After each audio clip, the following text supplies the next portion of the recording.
A dash of mystery, a sparkle of magic, and all things cozy. Join your host, Elle Hartford, for Cozy Alchemy, a proud member of the Authors on the Air network. All right, hello and welcome to Cozy Alchemy, the podcast all about cozy, whimsical books. I'm Elle, and my guest today is Robert Isaacs, author of It's Hard to Be an Animal. We will get to that in just a minute, but first, Robert is going to start us off with a game of two truths and a lie. All right. 1. I've performed at Carnegie Hall and once fell asleep on stage in the middle of a concert. 2. I've owned every model of the iPhone from the very beginning, except for iPhone 12. 3. As a child, envious of friends with color televisions, I painted our black and white screen pink. That's a good one. And I'm kind of hoping that one is true because I very much appreciate the motivation there. Let's see. I am going to guess that the second one is the lie. You are correct. The second one is the lie. I've not only not owned every generation of the iPhone, I've never owned any iPhone or smartphone. I was an early non-adopter and still have the granny phone, flip phone that I was very happy with years ago. Nice. So you caught me out. Well, that's fair. There's a whole movement, I think, of people going back to flip phones or brick phones or anything to get away from all of the constant distraction. So maybe in not joining the curve, you're now ahead of the curve. I like to think that all of my fashion choices are like that. I tell my children the same thing, but they don't believe me. Fair enough. That's a tough audience. Yeah. So, but that does mean that you've fallen asleep during a concert, or? I did. I was singing Messiah, which I worked for many years as a singer, and I was singing Messiah with a professional choir and orchestra in New York. And it was a very busy month. December is the month when singers make, a quarter of their income for the year. And we were all pretty tired. And Messiah, if you do the entire thing, is quite a long piece. It's about 3 hours long. And there are long arias in it. And sometimes in an aria, the singer gets to the very end and it says da capo, and they go back to the beginning and they keep going. So it feels very long. And I'm sitting up there in the choir and I just gradually nodded off and then snapped awake and then suddenly thought, oh my gosh, how violently did I just jerk or twitch, and did 2,500 people just see me fall asleep? And I kind of looked left and right, and neither of the singers on either side seemed to have noticed. So I think I was blessed with a relatively quiet awakening. But then I was very awake for the rest of the performance. Yeah, I imagine so. And my final follow-up question then has to be, how did painting the television work out for you? So, I have definitely revealed my age with that question, because black and white TVs were still a thing. I used, I think it was probably a tempera paint or something like that. It's opaque, so you could see nothing at all. My parents were pretty amused. I was maybe 6 or something. My parents were pretty amused. My sisters were not. And I had to scrub at the television to get all the paint off. But it didn't really completely come off, especially around the edges. And so for the rest of our time with that television, every program was surrounded with a kind of a warm, sentimental glow, like it was a flashback scene or something, vaguely pinkish. Right. Literal rose-colored glasses, right? Yes, it was a rose-colored TV, exactly. Which, it sounds very fun, but I imagine that did get a little old. Okay. Now, to get to the topic at hand. Your book, It's Hard to Be an Animal, will have just come out by the time this airs. Can you tell us a little bit about it to get us started? Sure. This is my debut novel. I spent many years working, as I said, as a musician, so this is a second career for me. And it's a novel about a man who has never really spoken up for himself, and he's suddenly surrounded by animals that do. And a lot of them are not very nice. He lives in New York. You can just imagine what the pigeons and the rats and all the dogs and police horses and everything are saying. So that's the story, and it's really a book about him finding his own voice. I have to say, there was a lot about this that I really was drawn to, but like right from the bat, I adore this premise of being able to hear animals, to understand them. I was definitely, as a kid, that was like my one wish, for a long time.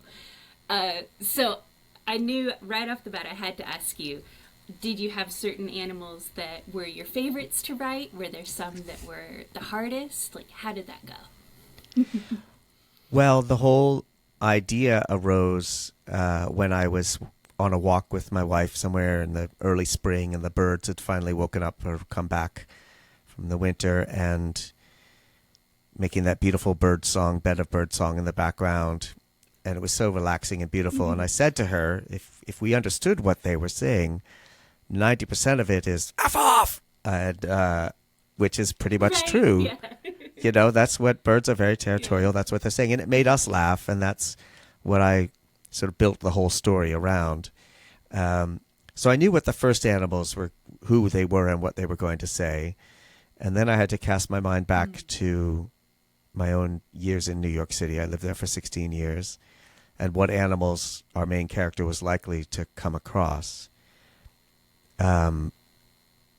I really enjoyed writing for the fish. He has a roommate who has two beta fish who speak in, I don't know what you would call it, very highfalutin, quasi-Shakespearean tones, and they just hurl elegant insults at each other all day. So those were fun to construct.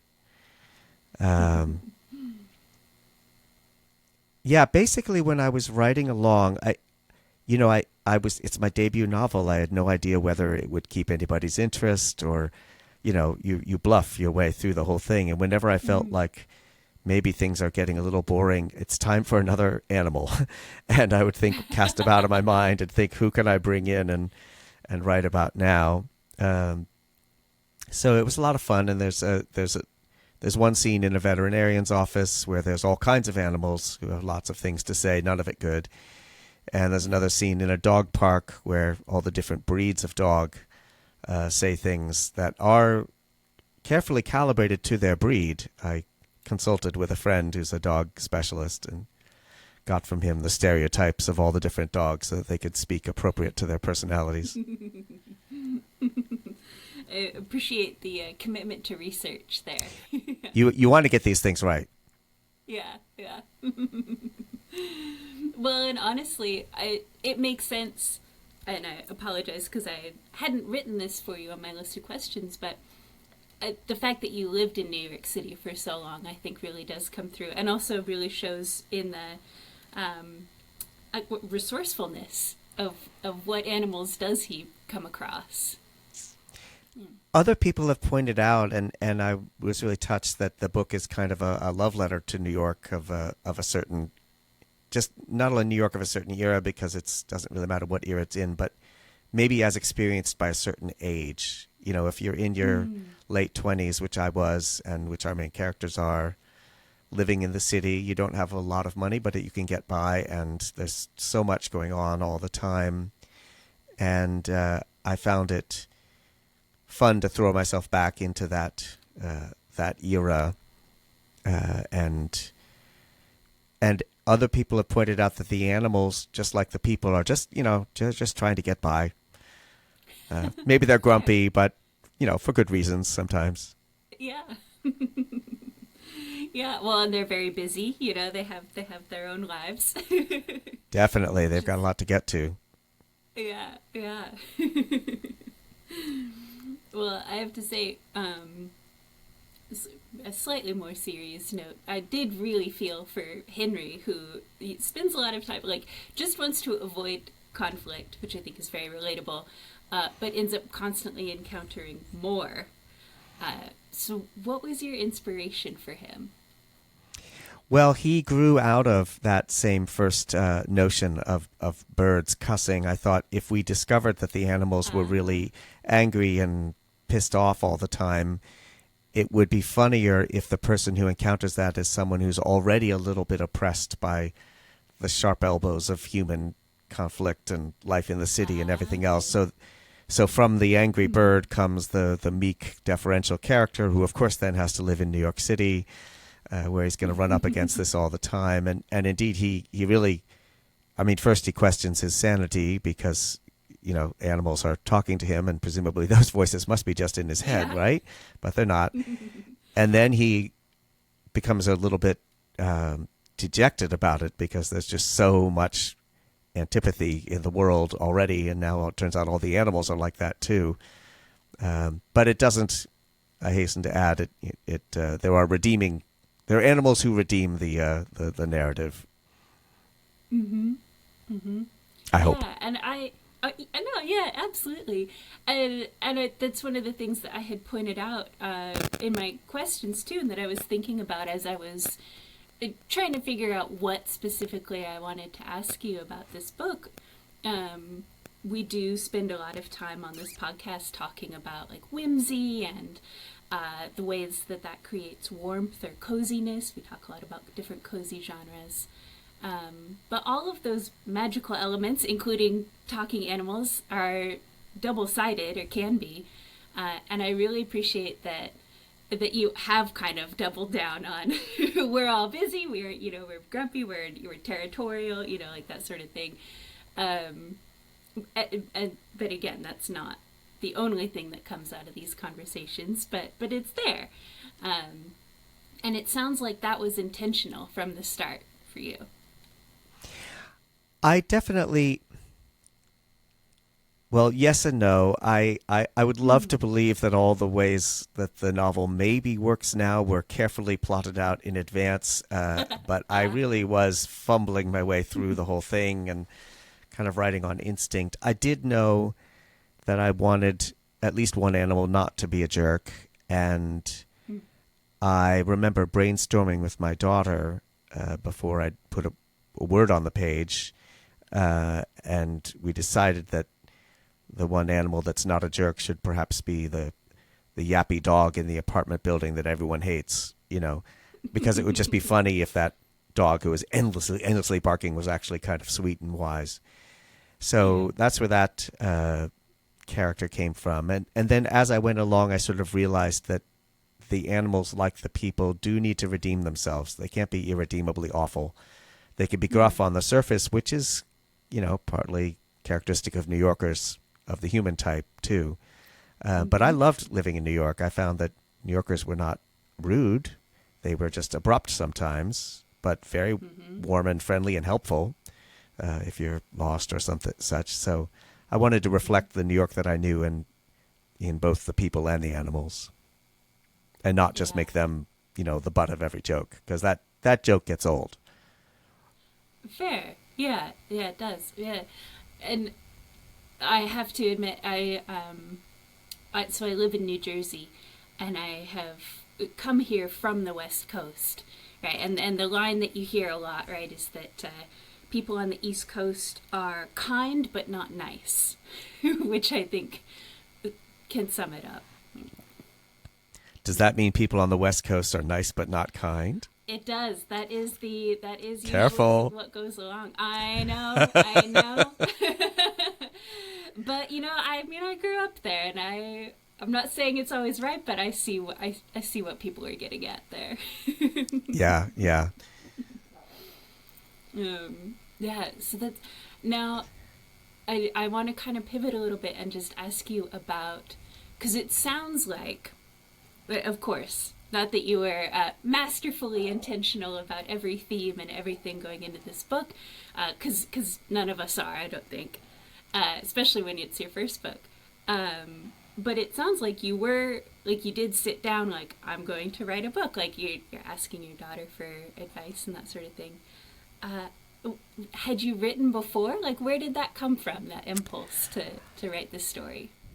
So my family are all writers. I grew up in a writing household, and they still are. And I sort of took a left turn and went into music as a career. But in my late 20s, I took a little time away from music to get a degree in writing, an MFA. And although that was in nonfiction, actually. And about halfway through that, I jumped ship and started writing a little bit of fiction and wrote maybe 2/3 of a novel, which was really just a kind of throwaway thriller. In fact, that was exactly how I described it, a trashy thriller that I wouldn't ever have put my own name on, but just, maybe I could do it. And then I graduated and fell back into the music world and stayed there for another 30 years. And then when I took a left turn again, I thought, what should I do?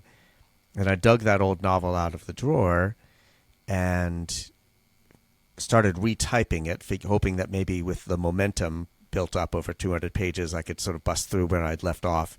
And I did finish it, and I sent it around to a couple friends who I thought would be brutally honest with me about which parts were terrible. And while I was waiting to hear back from them, I wrote the first draft of this one, the novel that's coming out now. So the first book took 22 years, arguably, and the second book took 6 weeks, bringing my average down to 11 years.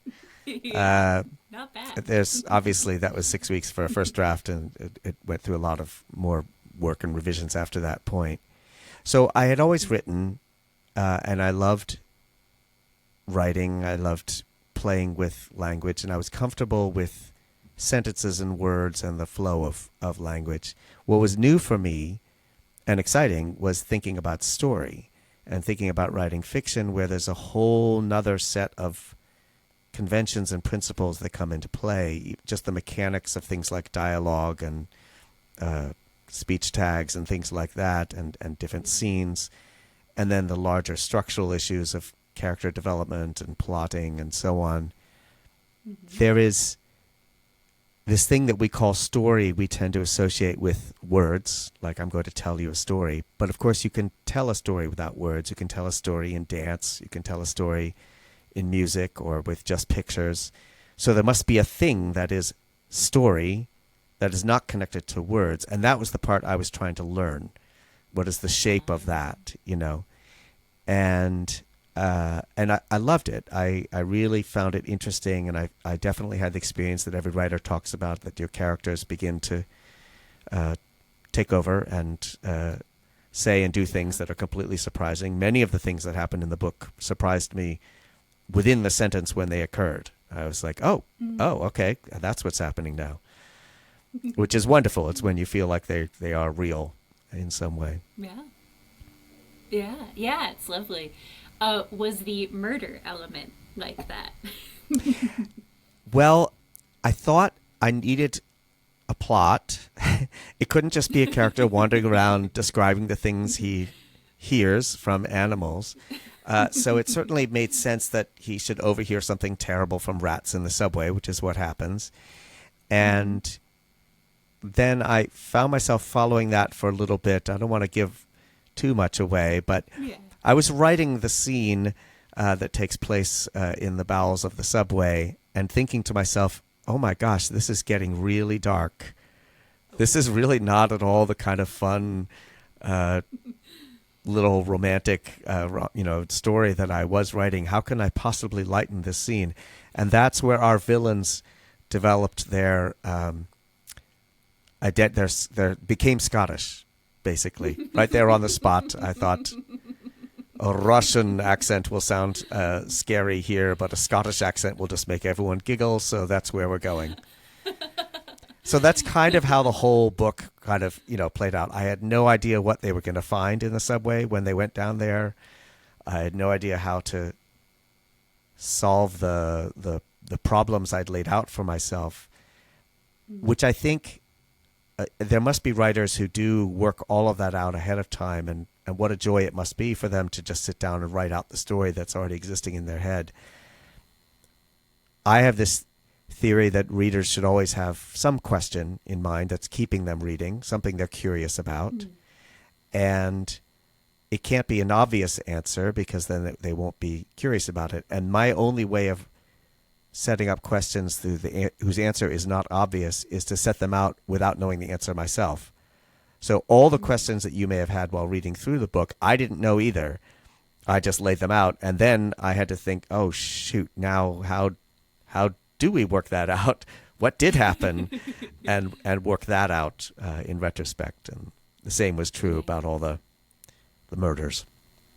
And I just have to say, as long as we're making people angry based on geographical stereotypes, or throwing Scotland under the bus for having absolutely amusing accents. I actually reached out to my wife's cousin, lives in Edinburgh, and I reached out to her and I said, can you help me? I want to massage this slang until it's pretty much incomprehensible.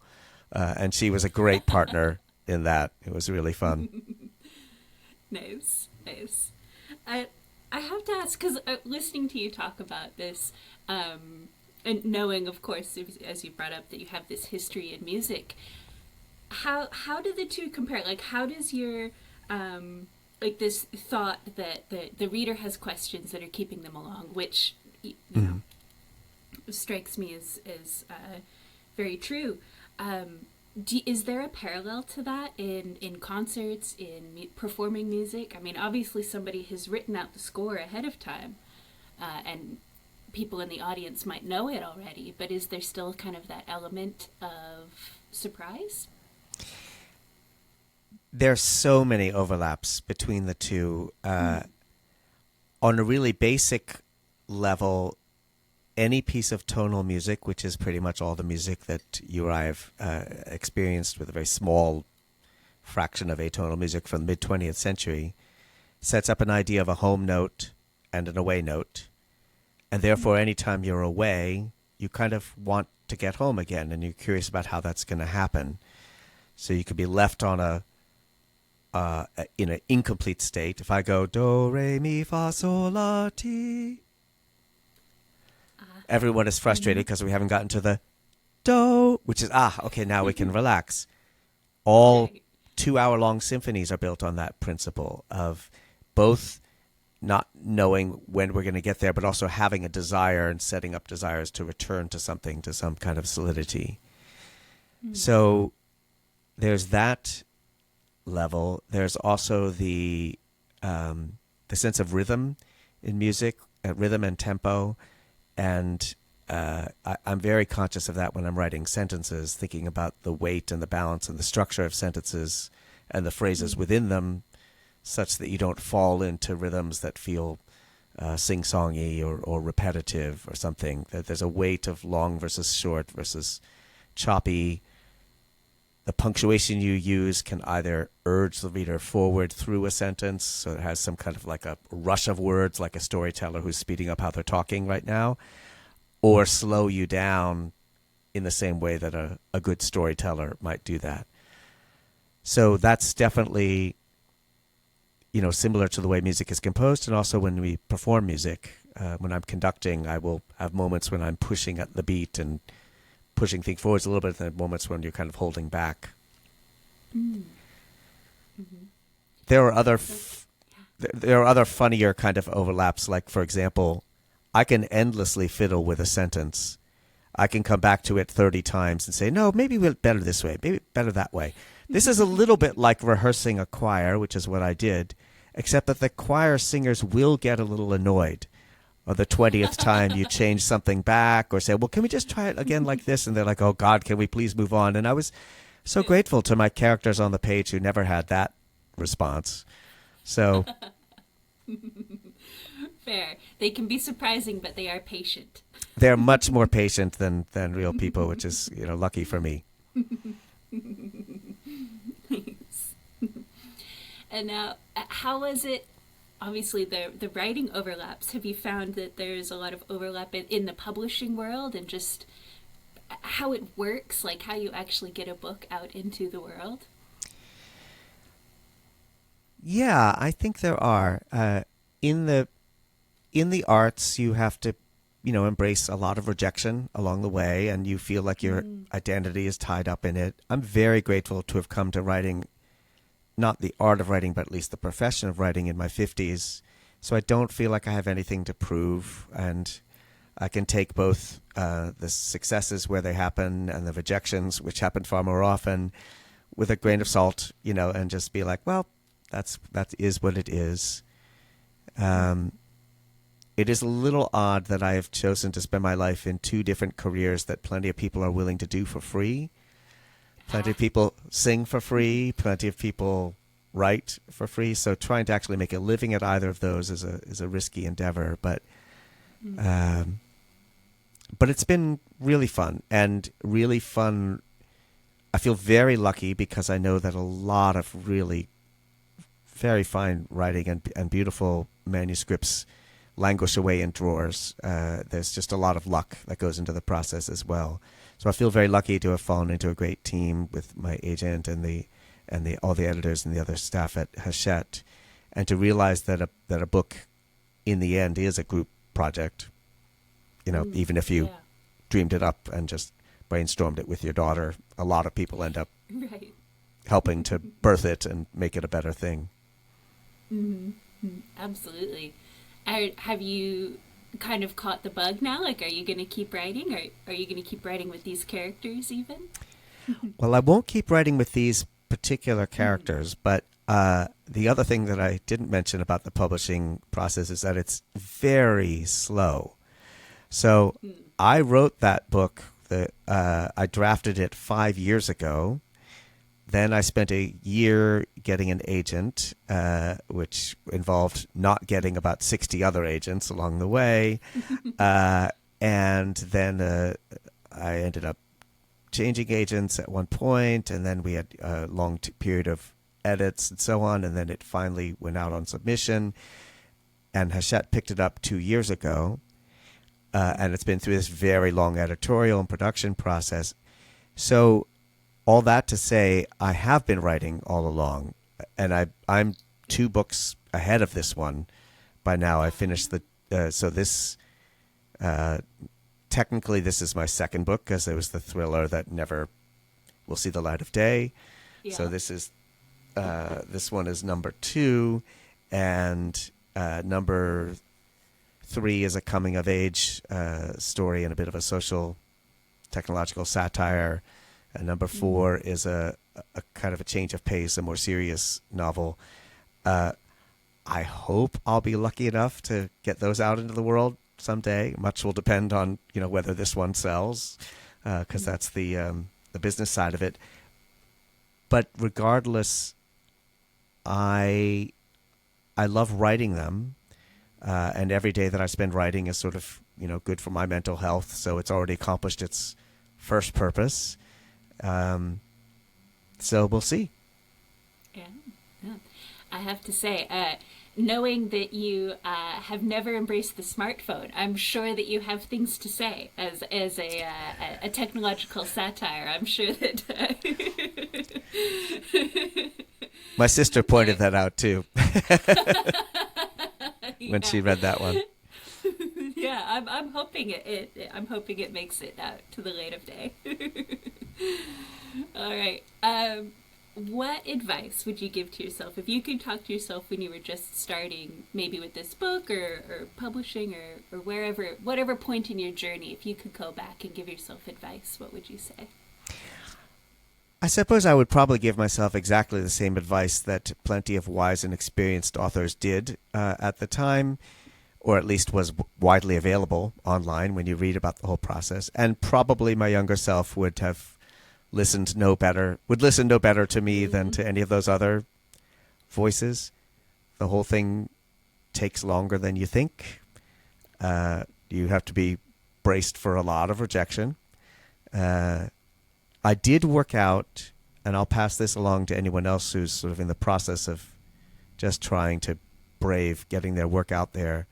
I made a rule that every time I got another rejection, I had to lift myself, like, it would pop up on the email screen. I had to lift myself out of my chair and immediately go and do some useful task around the house, preferably something that I'd been putting off for a while. I wasn't allowed to sit and mope. And that way, I would take all that negative energy and just sort of, put it into scrubbing a floor or something. And then at the end of the day, although I would still be disappointed not to have found an outlet for the writing, at least I had a clean floor or a tidy closet or something. It was a silver lining, Yeah. And when I first started trying to sell this book, it was November. We were never more ready for Christmas. The house was sparkling, like by December 15th. It was, so that was a useful tip, and I suppose I could have started that a little bit earlier, maybe. Yeah, no, that's a very good, very practical bit of advice. Absolutely. And kind of in that spirit, we are going to end on a high note with our final question. We'll get to that in just a minute. But first, I will have, obviously, your bio and website, anything in the show notes. Is there any way in particular you'd like people to find you? Well, just come up and knock on the door. No, I don't. It will not surprise you to know that I'm also not on social media. And I was an early non-adopter of that, and now the world is all trying to get off social media. And I just feel lucky in a way. I mean, for me, it was not anything other than a kind of a defensive posture, because I could see how much it grabbed people. And if you have an addictive personality, I drink a lot of tea because it's a safe addiction. And so I try to choose my addictions carefully, and so I'm not on social media, but the people at Hachette have put up a page with some author information, and I'm always happy to. I'm honored and touched when people reach out and say, like, I liked this or that thing that you wrote, so they can always get in touch with me through that. Awesome. Yeah, I guess that's the best way. Yeah, no, that works. Yeah, short of sending a carrier pigeon or something, right? A carrier pigeon that could land on the windowsill and actually deliver its message verbally, that I would pay attention to. There you go. Yep. All right. Final question. What is one win that you've had in the past week? It could be anything.